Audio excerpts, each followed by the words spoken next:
Hello and welcome to another episode of On the Floor with Wayne and Rob. I'm Wayne Highlander, Director of Sales for Bona Adhesives.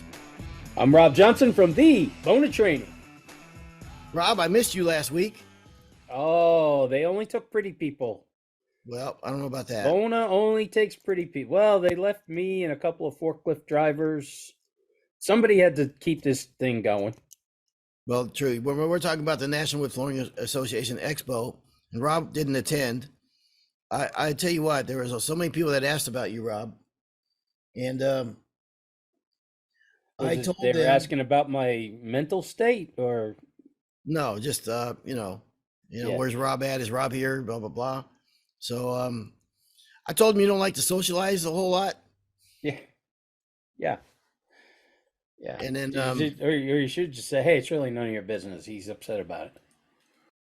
some guy said, ask what you really like. Yeah, I love Rob on the show. What's you really like? And I told him he's probably one of the best guys you'll ever meet in your life when he's not drinking.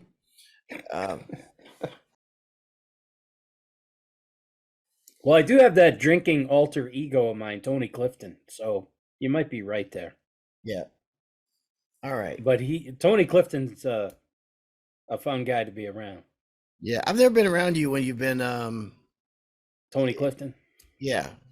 I've never been around you when you're drinking at Pauline hates Tony Clifton. Yeah. I don't think I've ever seen you drunk. Well, neither one of us are big drinkers, but usually if I'm going to, it's at the NWFA Expo. Oh, really? Yeah, because there's so many friends and people, colleagues to get together with, and Bona, man, did Bona have a party? Really? I wouldn't know that. Yeah. I'm sorry about this. I'll send you. Okay. When people send you pictures at a function that you couldn't be at that you wanted to, like a fishing trip you were going to go, but I just can't go. I got to work. So they send you picture after picture after picture of big fish. On Bourbon Street, Bona rented out a bar called the Tin Roof. One of those bars on Bourbon Street would have the balcony over top where you can look out the wrought iron balcony and they throw beads down and everything. Yeah. We rented out the restaurant and had one heck of a party, man. We had a great band downstairs, great jazz band, and just had just a phenomenal time. And man, it was so great to see customers come by and friends and colleagues. And I'll tell you what, even a couple of competitors that I've known over the years came by to say hi. And it was a lights out, just a phenomenal time. And I love New Orleans. I've said so many times before, it's just a great time. And I had to do a speech. So the first night was all business for me. I don't, until that's done, I don't do nothing. I don't go out to eat. I don't go out to drink. I don't go out to talk with customers. So after that was done, I was able to have some fun. So, you say, it just reminded me of a story of our old life at our old company. We were there was a convention in Vegas, and we were at a bar that's called Kahunaville. It was one of my favorite bars in the whole world. It was where the guys did the juggling the bottles, the bartender flair, Okay. Oh. Just a fun place. And I see a couple of, now I got a whole tab going for 20 people, And I see a couple guys from our competitor drinking. On your tab? On my tab. Hmm. So I kind of noticed this. And I even mentioned it to the bartender. I go, "Are you buying those guys drinks too?" And he goes, "Yeah, this whole thing." They're getting ready to leave now, right? They've been there maybe an hour. I don't know. So I'm like, oh, wait a minute. I'm not letting this happen, no way. Mm-hmm. So I walk over to these guys. Now, meanwhile, the bartender had come over to talk to me about something, but I was so pissed, right, that I'm heading towards these guys. Yeah. And I was just about to say something, and the one guy goes, "Hey, man, thanks for letting us hang out." He goes, "I just want you to know that I took care of the tab." He He took care of the whole thing. Oh, you're kidding. No. Oh, holy smokes. Oh my, I was this close Wow. to being the world's biggest Oh, man. because I was going over there like, I'm gonna pop this guy. Yeah. You know what I mean? Yeah. Oh no. And then, he turns around and just levels me with that. And that's what the bartender wanted to say was, hey, the gentleman at the end of the bar picked up the first hour of your tab or whatever. And Yeah. I was like, Wow. oh my gosh. Yeah. Good thing you didn't say So when you say something like you do see competitors, it. it's still a family. You Try know what I to, mean? yeah. It's Yeah. still a family. Yeah. Yeah. I have to tell you a story then, and I'll try to make this quick. But man, did you remind me of a story in Las Vegas with I'm with another rep, and he's a manufacturer's rep for a company not related to anything we do. Okay, he doesn't sell. He sells products that Bona doesn't sell. So we're going to take this customer out together. So he comes up to me ahead of time. He goes, Wayne, I feel bad because they picked a really expensive restaurant and I don't have a lot of money to spend. I mean, they don't give us a lot of money to spend. Not that Bona gives us by any means unlimited. We got to be accountable too. But he goes, I just don't have that kind of money to spend, and I don't know what to do. I said, you know what, man? I said, I'll split it with you, and we'll do it together and what have you. He goes, okay. We go to the restaurant. I'm going, holy smokes! And our group got bigger and bigger. You know what I mean? Now there's like 8 of us or 9 of us, and I'm looking at the menu, and man, it's very expensive. I'm thinking to myself, yeah, this not good, but they're ordering big. I mean, appetizers, the wine, Giddy up, man, giddy up. and then, but when the waiter comes around to me, I'm looking like, okay, you can always tell what I'm eating.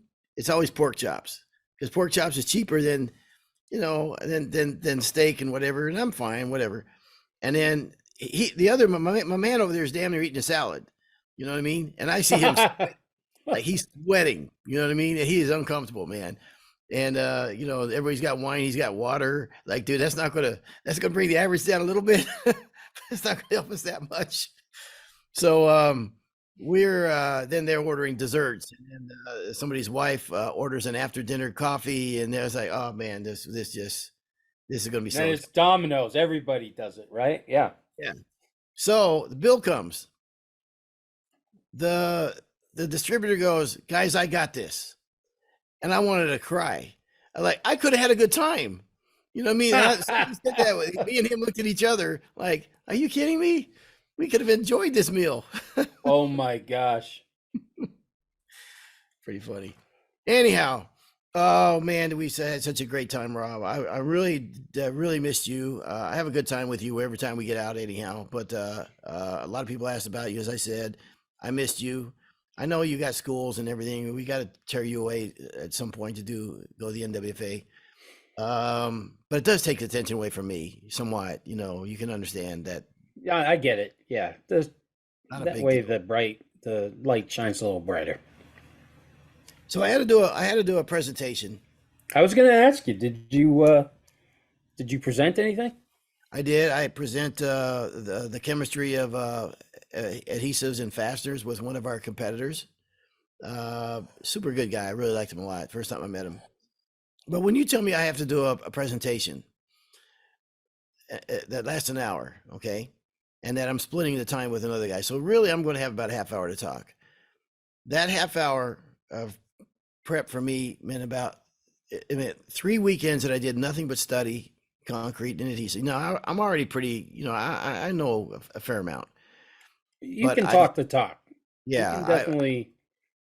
When it comes to that prize, you had to bone up for 3 weekends on that. Well, you just want to be prepared in case somebody asks you a question you don't know. So for 3 weekends, I bought another book on concrete. Cost me $120. Then I found out they pretty much give all the information away online for free. Nice. And I studied it at night, and I studied early in the morning, and I studied on the airport on the way there, and and I practiced the presentation, and I'm not exaggerating when I tell you this. I know I practiced it 70 times. So I don't like doing presentations, but I'm not going to show up unprepared. That's just, to me, that's the, that's, you don't do that. So it went great. I thought it went really, really good. As I said, the other guy was a really a gem. He's a gentleman, good guy. And I thought Chell did the moderator, and he did a good job. So, but after that, I had a great time. After that, when that's over, then it was New Orleans, and pretty cool. Did you go first or second? He went first, and he went last. So I went in the middle. Mm-hmm. He went first and last, and you got the middle. Yeah. So I know what you're thinking. Usually, if you're doing a presentation, you want to be last. But no, I was going to say exact opposite. Really? Yeah. Yeah. Mm-hmm. I was at Surfaces one time, and they asked a bunch of us to do a presentation on staining floors and stains and everything. And I was going second. And the guy who went first took all of my stuff. Oh, no. Oh, yeah. And the more I listened to him, the best thing I should have done, I think if you're not going to go first, walk away. Don't listen to the other guy. Because I listened to everything he said, and I'm like, I said that, I'm going to say that. But think about it. We're talking about sanding and prepping a floor and staining and water popping and all that stuff, right? So, of course, how many different ways are you going to say it? So then when it was my turn, I didn't want to get up there and mimic him and completely blew my presentation. Because I kept saying to myself, well, he already talked about how many, what is there? 8 things that you can talk about when you're going to stain the floor? 9. 9? Okay. Yeah, exactly. And your 9 and my 9 are probably going to be pretty much the same. Yeah. So instead of getting up there and just doing my thing, I went totally off script so it didn't sound like, oh my gosh, that was definitely the biggest failure I ever had in my life. And there was like 350 people at this presentation, and I just was absolutely just completely stunk it out of the water. And my boss at the time, Mike Sundell, one of my best mentors ever, him and I are like backstage after it, and I'm just like breathing deep. You know when you screw, Yeah. right? I mean, you just I've read know about it. Yeah, yeah. People, yeah, because you've read about it, exactly. Yeah.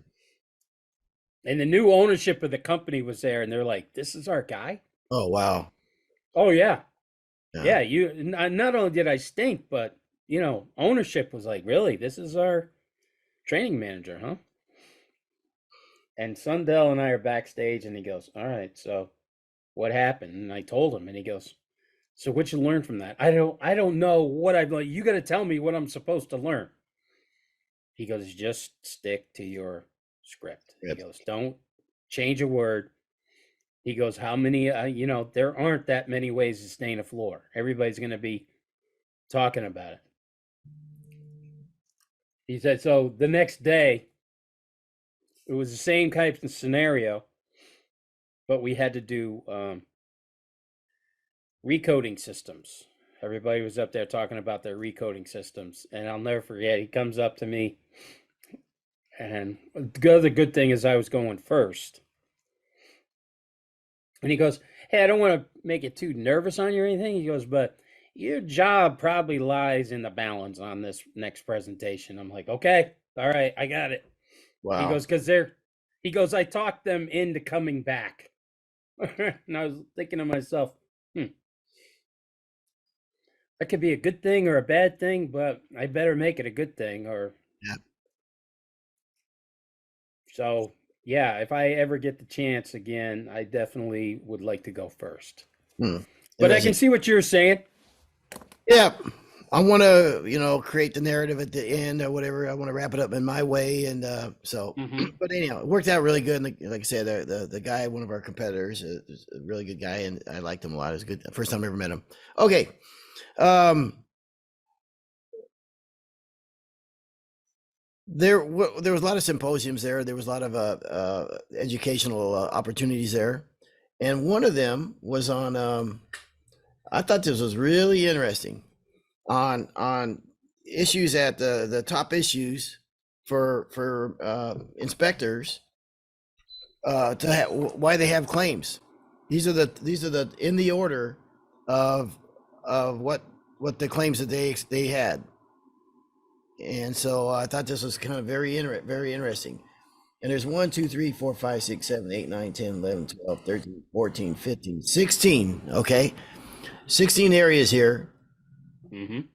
And number one, so if you're out there listening, the number one claim that inspectors get, I'll give you a second to think of what you think it might be. And the answer to that, and it's by actually a really a big margin, almost double any other category next. And that is moisture claims. Mm. That's, here's the thing, man.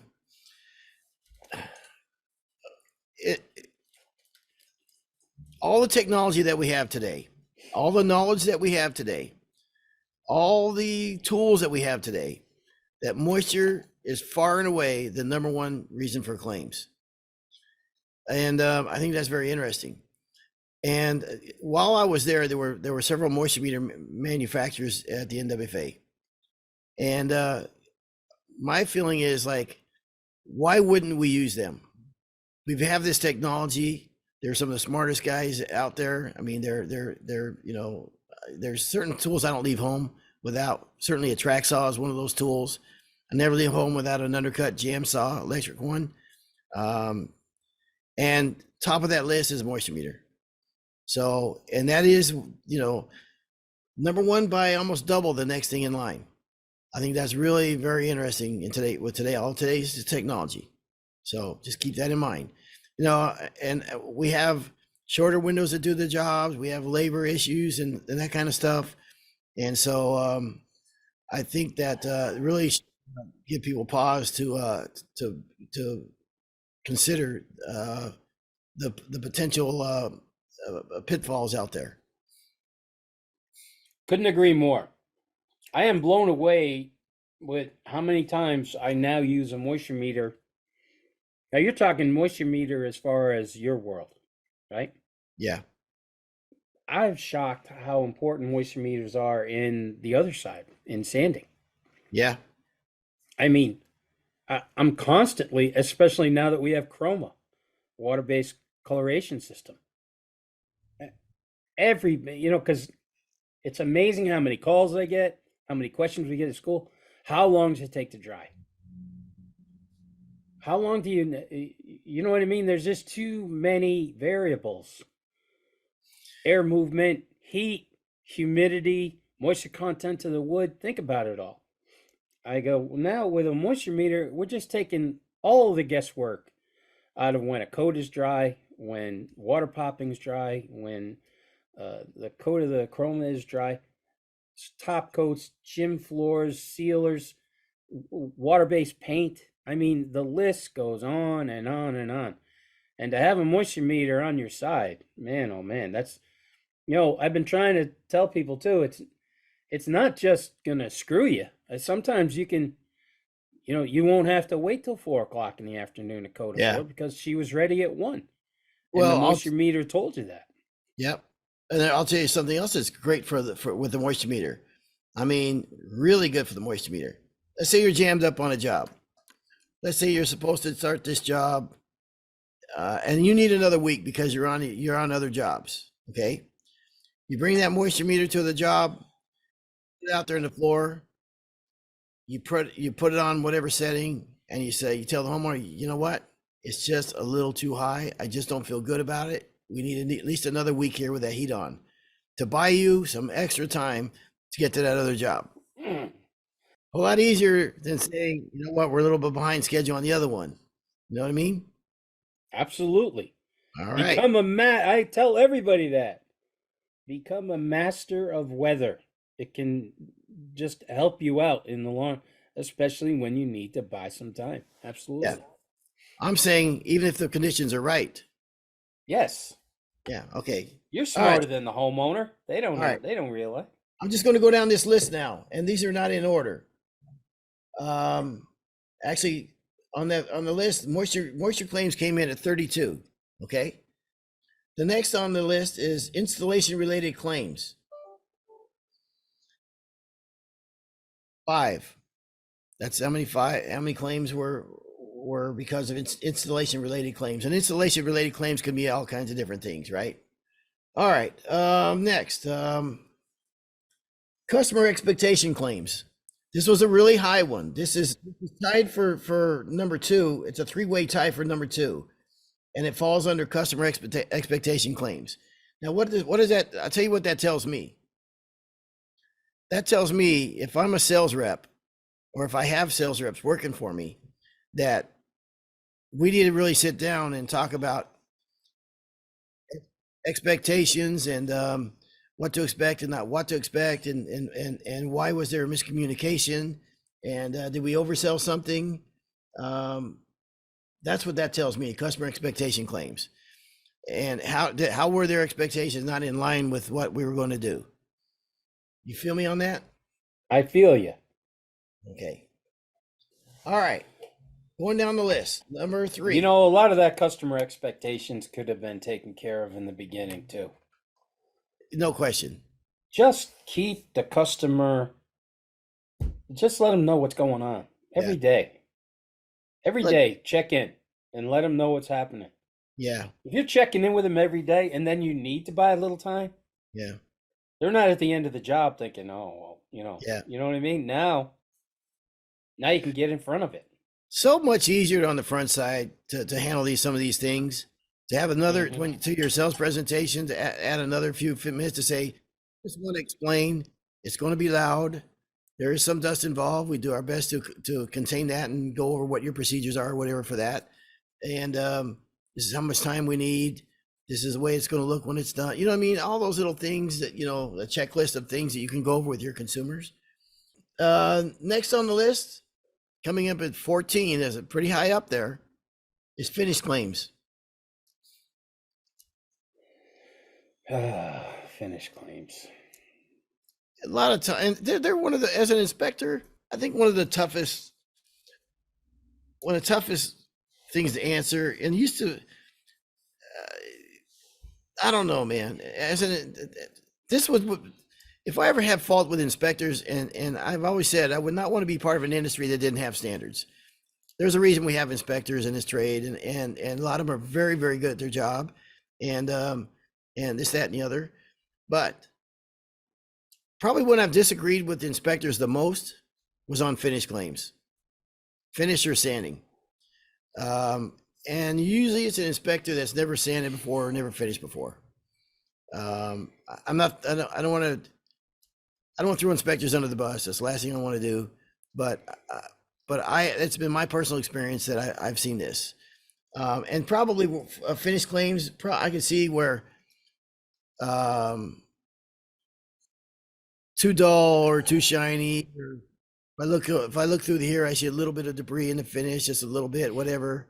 You know what I mean? Probably those things fall under this category, and what's acceptable and what's not acceptable.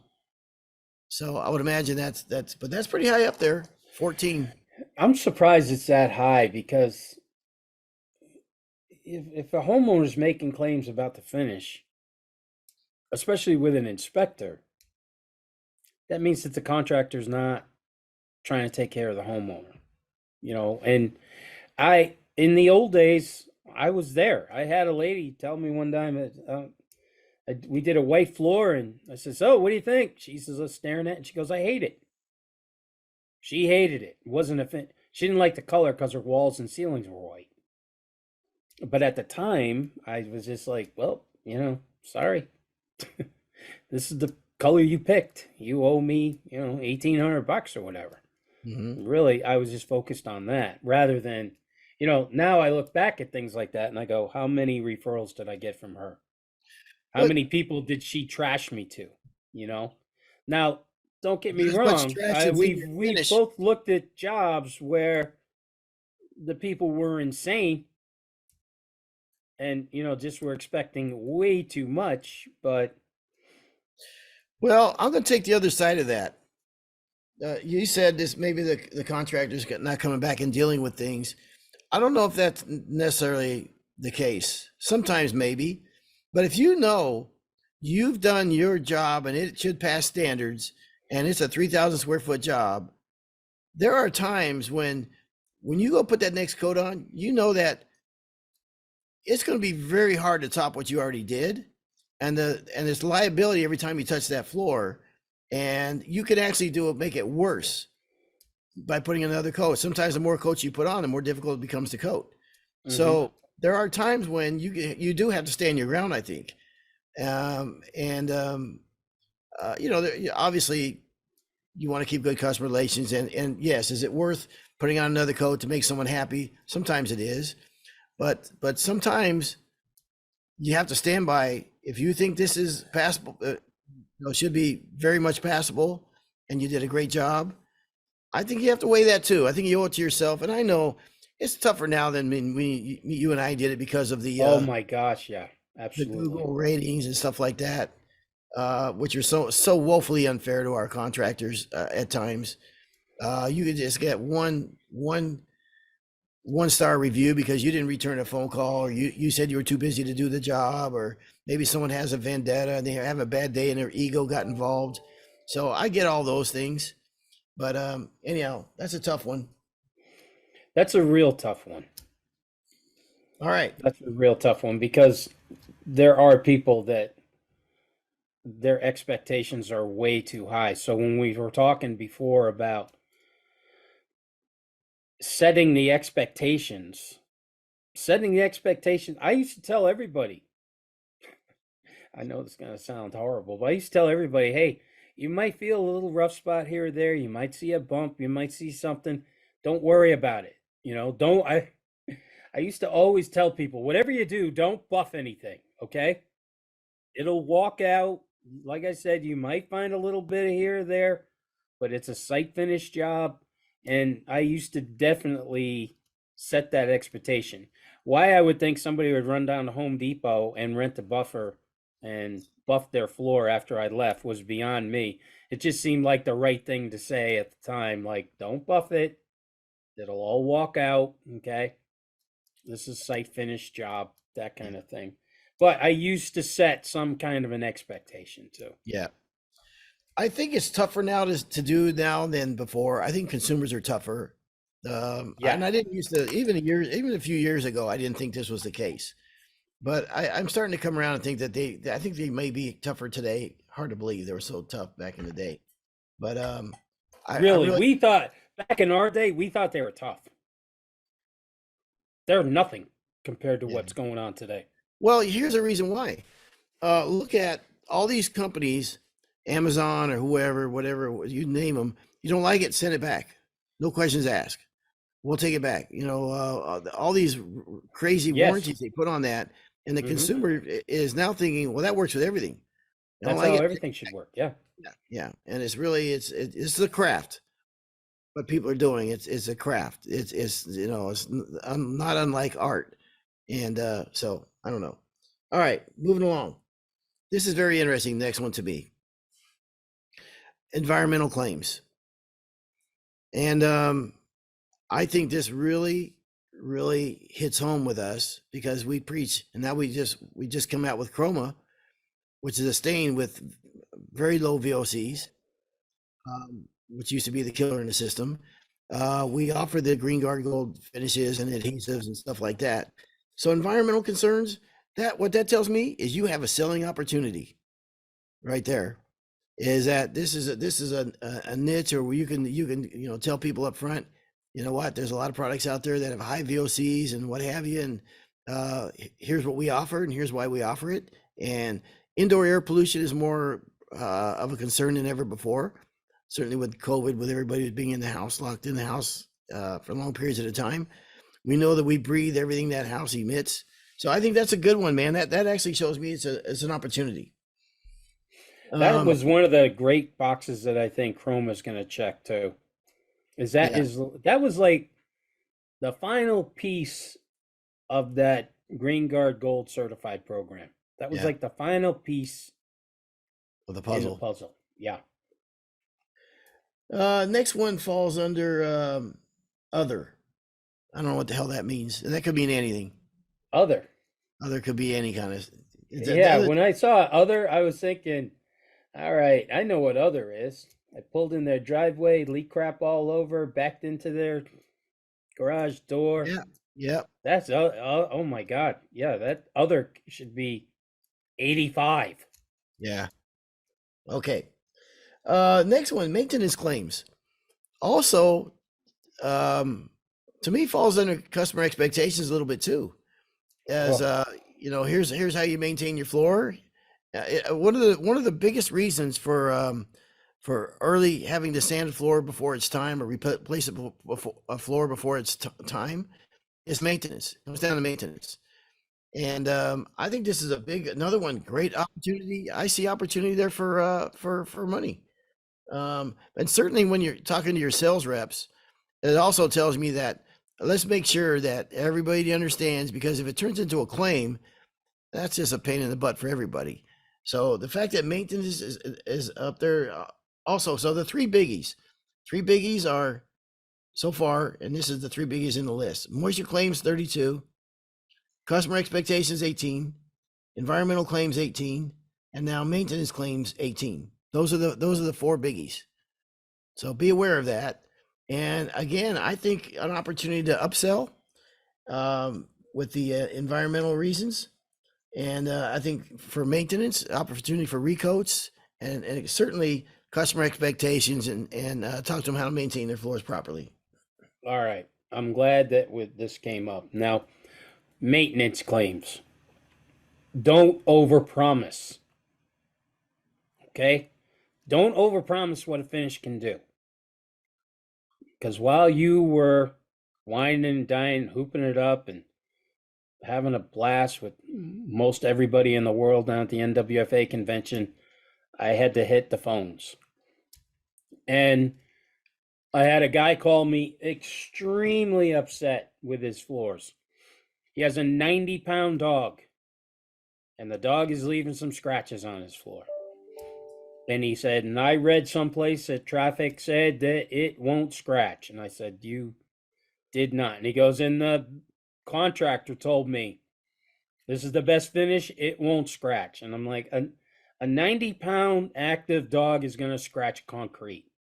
And this guy was livid, beside himself. And I said, nowhere did you read in a Bona website that we will stand up to dog scratches. And, oh my gosh, did I get into it with this guy? And when I ever said that a 90-pound dog will scratch concrete, he was just livid. No, I'm like, it would. Of course he would. Yeah. And this kind of runs under, yeah, you're using the best product out there, but don't oversell it, okay?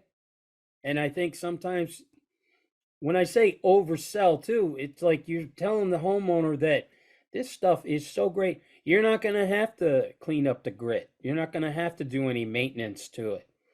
You got to stress the maintenance part of this to keep yourself, from going back on a maintenance claim, because too many people oversell and do not stress on the maintenance of the finish.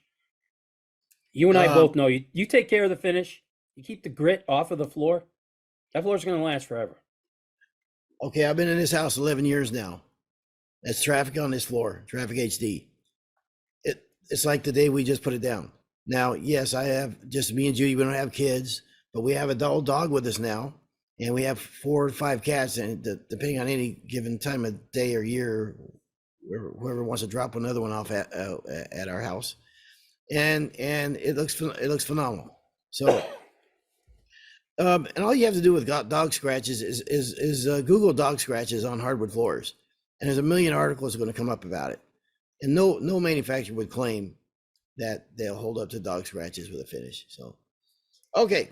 Oh, this guy said, "Oh no, I read it on the," and I said, "You weren't on the Bona website." Mhm.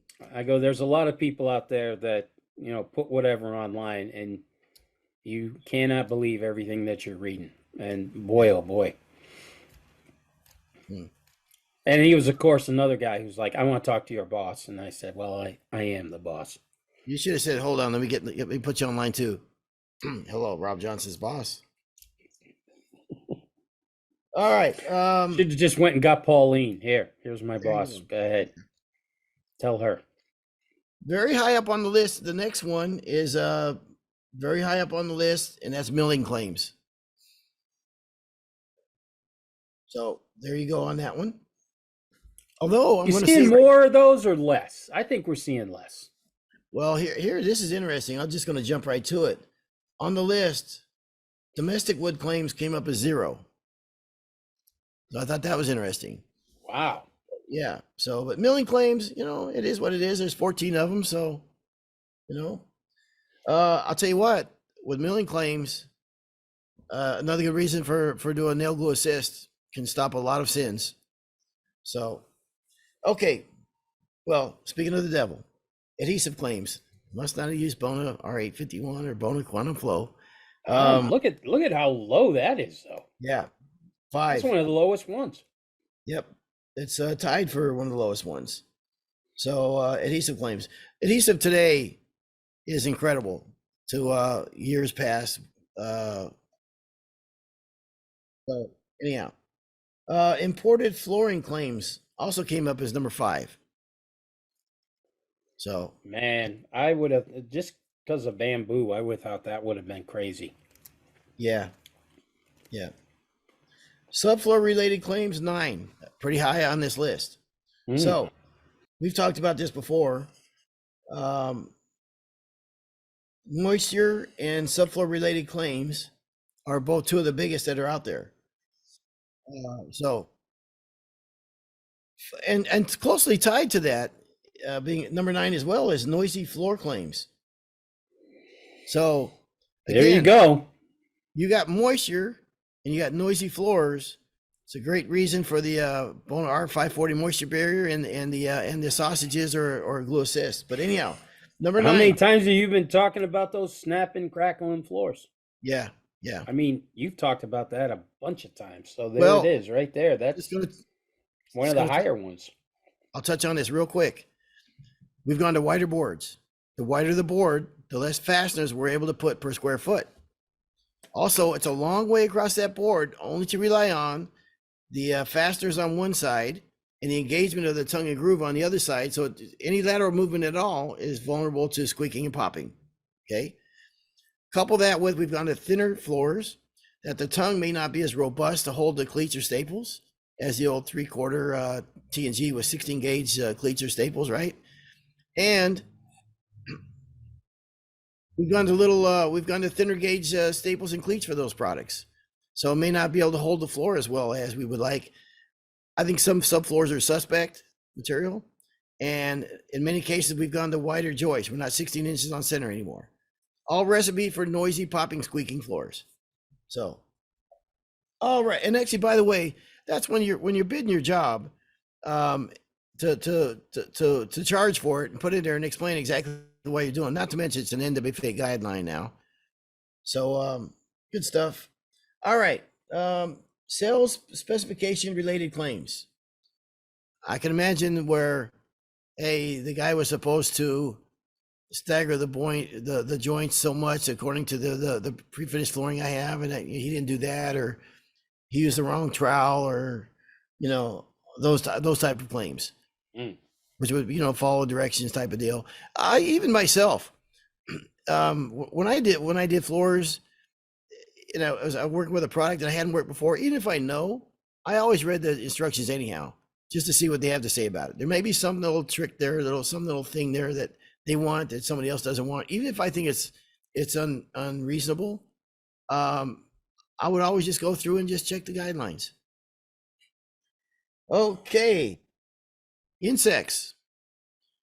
I was My shocked how high that was. That's number 5. Insects. There's 5 of those, and I was surprised too. But I can tell you, Wow.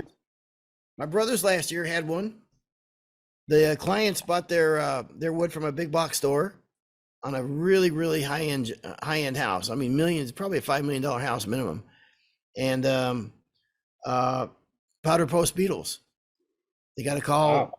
several months after the job was done. You know what is this? What is that? And never showed themselves until after the job was done. And the big box stores want to take care of it, but can you imagine what that's going to cost? So insects. Be careful buying antique furniture. Sometimes it comes in. They come in via antique furniture, which my wife loves. So I know the turnout at NWFA for our Chroma demo was huge. How was the overall turnout? I believe they said it was the best turnout they've had in decades, like 2 decades. Wow. Yes. Um, High on my list was going to a crawfish boil. When I moved to the South, there's like 2 things on that list that I really, really wanted to do that are Southern. One was go to Kentucky Derby. I did that with, I got that off my bucket list with a dear friend of mine, Jeff Rose, rest in peace, God bless him. And going to a crawfish boil. And I got to go to 2 of them. Rondell Floors were kind enough to invite me to one, and it was epic. And Willie Short had one at his house with his family, and again, just can't describe how good they both were. And jambalaya, and I learned that there's another one, pastalini or pastalaya or something. One is in with rice and one is with pasta, and I got to experience both of those. And man, Rob, like I said, if I had 2 lives, I'd like to relive one of them over again in New Orleans. Wow. And yeah, there's something down there, man. There's something very special about that place. And yeah, and then I went to a concert. Friday, everybody was leaving. Most everybody was leaving. Most all the customers were gone. And since I didn't get to go out and see any music, I was working most of the time, taking people out and stuff. I looked up a local venue, and a couple of good bands were playing, so I went to watch them. So just an overall great experience, man. Nice trip. Nice trip. Yeah, I'll send you pictures. Please do. Okay. My dad was going to a bowling alley convention one time, and it was down in Orlando. So my brothers and I heard, this was back when we were all in school. My brother and I heard that, wow, Orlando, huh? That's, we had never been to Disney. Yeah. So we were kind of like, are we going? And he's like, no, it's a work thing, it's a convention. I go, yeah, but it's Orlando. And that was that. Yeah. So a few weeks later, the old man, we come home one day and the old man is setting up a slide projector. And he's going to show us pictures, right, of his trip. Yeah. So we're sitting there watching Disney pictures in and around Disney where this convention was. And I looked at one of the pictures. I go, hey, look at that. Look at that. That kid looks just like Jeffrey, our cousin. Oh, wow. And my dad goes, that is Jeffrey. So we're like, even my mother is like, what? He says, oh yeah, Fred, Fred took the kids. So we're all just like, I mean, we are just stunned. He looks at everybody and he goes, what? What's the big deal? He goes, I didn't think you guys are, you're too old for Disney. Oh, man. Because I didn't think you'd want to go. You're all too old for Disney. Meanwhile, I think my youngest brother at the time was like 2nd grade. I'm like, I don't think we've aged out of Disney yet. I think there's enough there for everybody. But to watch pictures of my cousins at Disney Wow. while we were back home. So yeah, definitely if you want to Yeah. You can see what already you said by, hey, I'll send you pictures of the great time that we had. Don't worry, I've already been there. You can't hurt Listen. you can't hurt this anymore. Okay? Okay. You Okay. can't hurt this. Okay. Well, if this makes you feel any better, here's the fun part of growing up with an alcoholic father. We're living in England, right? You ever heard of Stonehenge? Yeah, Right? Everybody's heard of Stonehenge, right? sure. We live not too far from. We drove past it. You could see it like a mile away in the distance, 2 miles, and we didn't even downshift. We we lived by some of the greatest museums in England. Never saw one of them. Never went to any of them. We lived in Germany, where we lived, Garmisch, the all the culture, all the beautiful Banff, or not Banff, but Garmisch, all those places. We saw Yeah. nada. We saw the inside of a military base is all we saw. Everywhere we live, He goes past Stonehenge doing 70. pretty much. Nice. Yeah. There's Never, hey, hey, look there's quick. There it is. yeah. Well, you saw it. Yeah. So I feel you, brother. Okay. Different times, man. Different times. Amen. All right. What else we got, Rob? I think that should wrap it up. I think so. So I just want to make one last point. And I know a lot of contractors couldn't go because they had work. My brothers, we had big plans that they're going to come down there and meet me there, but they got busy and had to take jobs, and they couldn't make it either. And I'm kidding with you, Rob, but I know a lot of guys would have loved to go, and just the things it just sometimes it doesn't work out. You get too busy to go. I totally get that.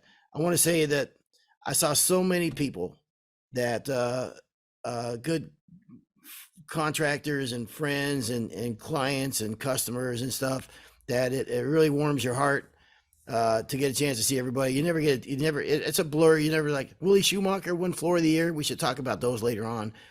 He won Floor of the Year, and I want to congratulate him. I barely had time to see him. And so, I mean, so many of these people I wanted to spend time with, and I didn't get to. And there's just always a downside of getting run in a thousand different directions. And so hats off to the NWFA. Congratulations. 2 members were inducted into the Hall of Fame. Why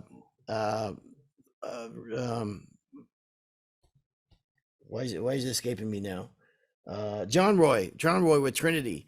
What a legacy. I think the only first guy that father and son were inducted to. His father was also one of the first inductees into the Hall of Fame. You talk about a guy that is just a stand-up class guy who's given a lot to this industry, and a super good guy, and a great spokesman for our industry. Chris Zizza, congratulations, also inducted into the Hall of Fame. It's done so much with the NWFA, and they have a podcast, and he's done so much with charities and stuff, and super successful contractor.